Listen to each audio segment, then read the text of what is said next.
4 اشیاء کا مرکب بشری کمرہ تیار ہو گیا۔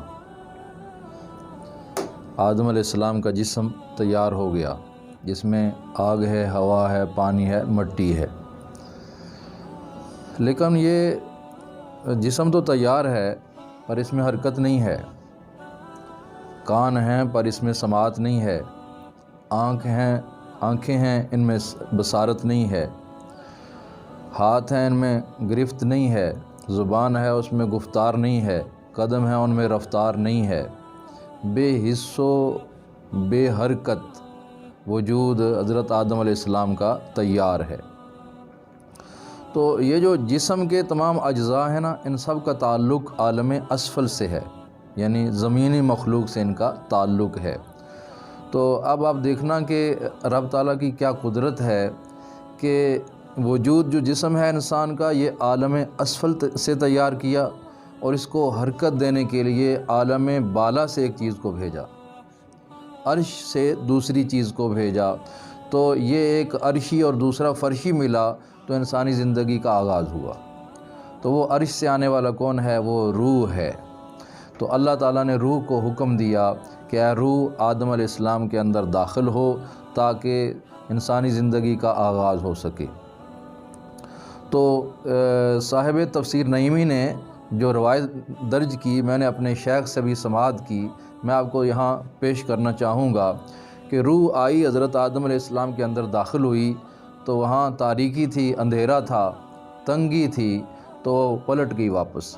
اللہ کریم نے فرمایا روح تو واپس آ گئی، تیری وجہ سے انسانی زندگی کا سلسلہ چلے گا۔ تو روح نے عرض کی مالک الملک، تیرے عرش کے نورانی جلوے چھوڑ کر اس تاریک کمرہ میں جی نہیں لگا۔ تو اللہ تعالیٰ نے فرمایا اچھا، تیرے جی لگانے کا انتظام کر دیتے ہیں۔ تو رب العالمین نے نور مصطفیٰ پیشانی آدم میں رکھ دیا اور فرمایا روح جا دیکھ تیرا جی لگتا ہے کہ نہیں لگتا۔ دوبارہ روح جب حضرت آدم علیہ السلام کے اندر داخل ہوئی تو پکار اٹھی، اے مالک جو جلوے تیرے عرش پہ نظر آتے تھے اب آدم میں وہی نظر آ رہے ہیں۔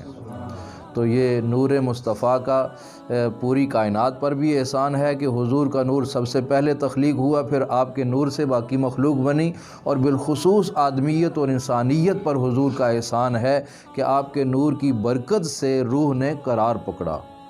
تو جب روح داخل ہوئی، سر میں پہنچی نا، تو حضرت آدم علیہ السلام کو چھینک آئی، تو آپ کی زبان سے نکلا الحمدللہ۔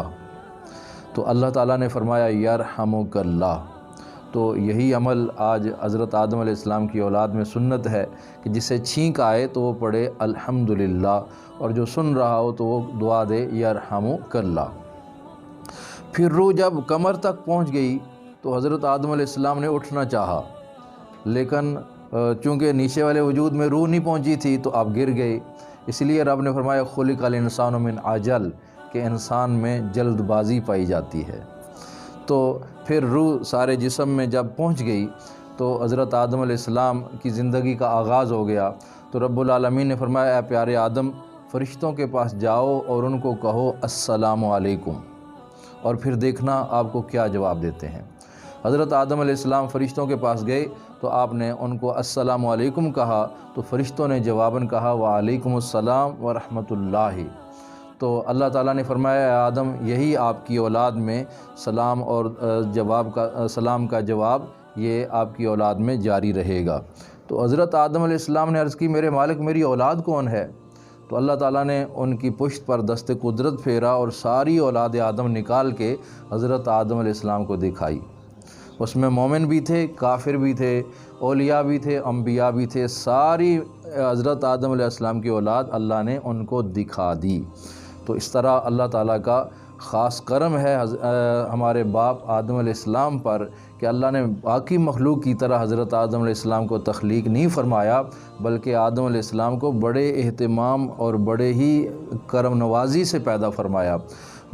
سارے انتظامات ہونے کے باوجود جس وقت جسم تیار ہو رہا تو رب نے فرمایا خلقت بیدیہ، اس کو میں نے اپنے دست قدرت سے بنایا۔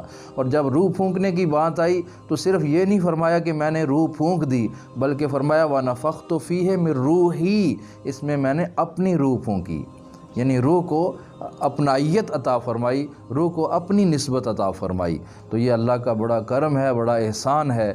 تو انسانوں کو چاہیے کہ اس رب العالمین کی بارگاہ میں سجدہ ریز ہوتے ہوئے اطمینان اور خوشی محسوس کریں کہ اس رب نے ہمارے باپ کو بڑے اہتمام سے بنایا ہے۔